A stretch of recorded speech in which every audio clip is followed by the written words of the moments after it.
Hello friends, welcome to the second part of the video on fundamental analysis of Indian Energy Exchange. So far we have covered the business model of IEX, its product offering, leadership, competitive advantage and why it enjoys monopoly in the market. Then we looked at the mega trends that would drive the growth in the energy sector. In this video, we will cover the future growth of IEX, its key risk, financials and the valuations. Finally, we will conclude if Indian Energy Exchange is fundamentally strong or not, and if it is worth investing in the company or not. But before we proceed, if you haven't watched the first part, then please watch it before you proceed, otherwise you will not be able to connect. Alright, let's get started. With growing trends like digitization, where you have smart meters, IoT devices, smart grid technology, you would need a technology-based marketplace to trade the energy. With growing decentralization, that is local manufacturing of power, and growing democratization, that is power to consumer to choose among the electricity supplier, you would need a marketplace to trade your energy. And that's where Indian Energy Exchange comes into picture, where you can trade physical electricity at the best rate using a digital platform. Now let us look at some strategic growth plans of Indian Energy Exchange. First plan is new product launches. As we discussed in the first part, Indian Energy Exchange has many product segments where you can trade electricity for the next day or up to 11 days or even in real time. Then you can also trade renewable energy certificate and energy saving certificates. Indian Energy Exchange is continuously launching new products to widen its reach and increase penetration. For example, Indian Energy Exchange recently launched cross-border trade, where neighboring countries in South Asian region can trade electricity on this platform.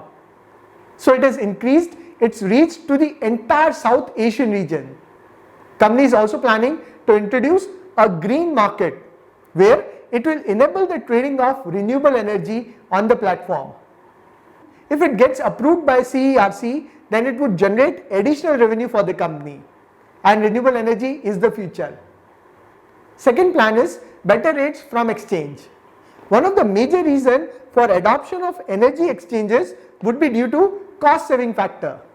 Since anyone can come and bid for the electricity in real time, this provides a great opportunity to buy electricity when it is available at lower rates. For example, during the lockdown in March and April 2020, the electricity was available at very low rate on Indian Energy Exchange. In one of the report by Lyman, it mentioned that companies saved crores of rupees by trading electricity on IEX platform. In another news, Maharashtra Discom, that is electricity distributors, started buying energy from IEX and saved a lot of money. Next is launch of IGX. IEX has also launched a platform called IGX, that is Indian Gas Exchange.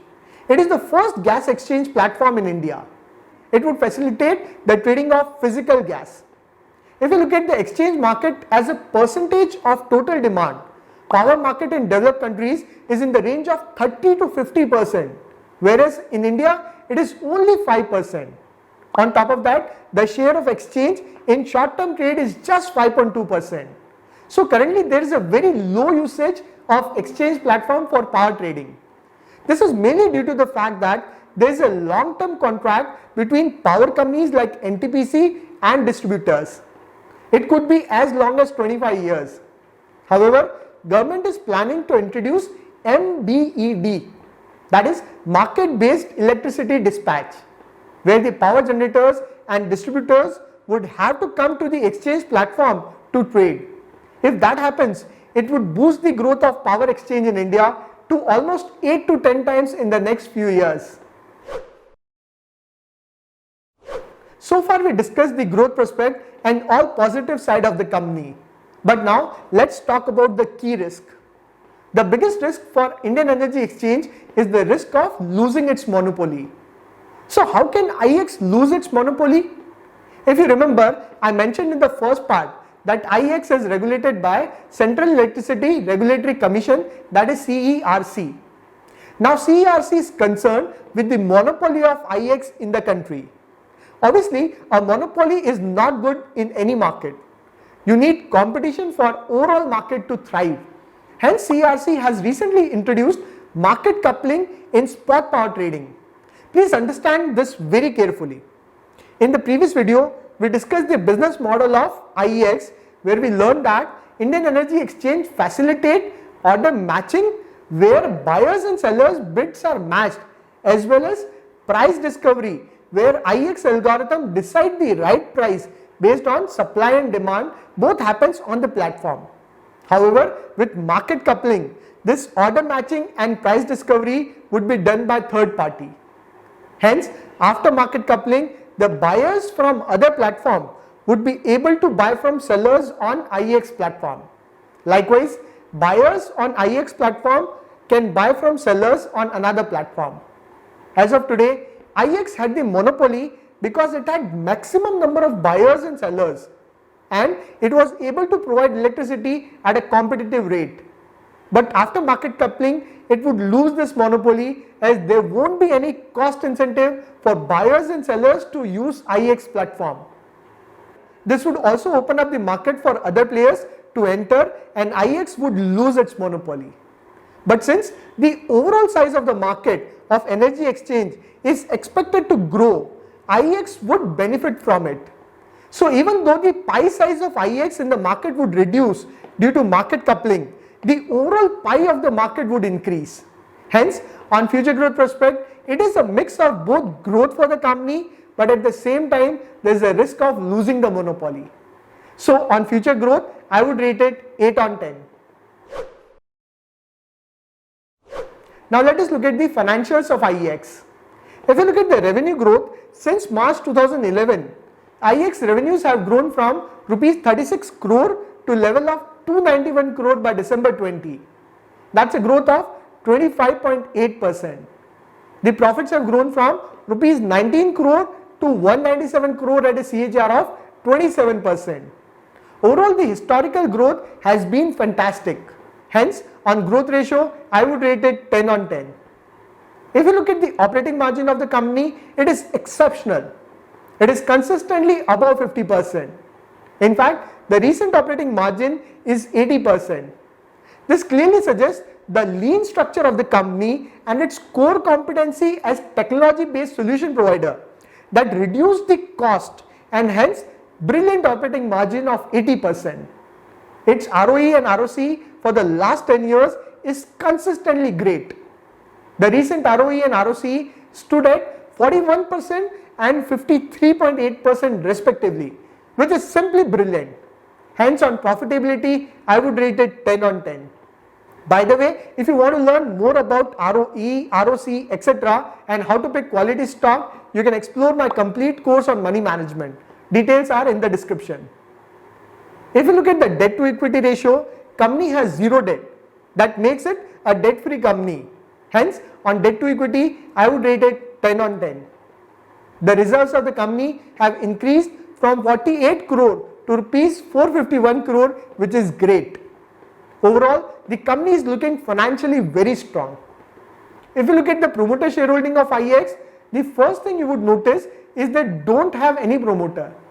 The entire shareholding is between FII, DII and retail investors. Although FII have increased their stake in IEX significantly from 9.91% to 36.81% in the last 3 years. DII have kept the shareholding in the range of 30s, but recently they have reduced the shareholding from 36.6% to 27.9%. Looks like DII have sold the shares and FII have purchased them in March 21 quarter. But overall, both DII and FII have good amount of shareholding in the company. The reason why IEX does not have any promoter is because initially IEX was promoted by a company called Financial Technology India Limited, that is FTIL, that had 26% stake in the company. But its founder Jignesh Shah was involved in a scam of around 5,000 crore and hence was forced to step down, and shares of FTIL were purchased by some other group. If you look at the share price movement of IEX, it had its IPO in October 2017 at a price band of rupees 1650. Later, its share price was split into 1:10. So it was trading at around 165 rupee, and since then it is currently trading at rupees 370. The PE ratio of company is currently around 57, which is higher than the median PE of 32. That looks overvalued to me. Overall, if we conclude, IEX has a business of power exchange where it provides a platform to buy and sell electricity. It has an experienced team of leadership. Since it is a technology based company, it has a very lean structure and high profitability. Currently, it enjoys a monopoly in the energy exchange market. The future growth of the company looks promising. However, company is highly regulated by Central Electricity Regulatory Commission, that is CERC, that even control the pricing for IEX. Moreover, CERC is planning to launch market coupling that could end the monopoly of IEX in the market. The current valuation of the company are on the higher side. Hence, I would suggest investing cautiously in the stock. So in this video, we explored the fundamentals of IEX. I hope you enjoyed the analysis. I have spent a lot of time researching and presenting the information in the layman's language. So do share this video with your friends and relatives. I will see you with another video. Till then, take care.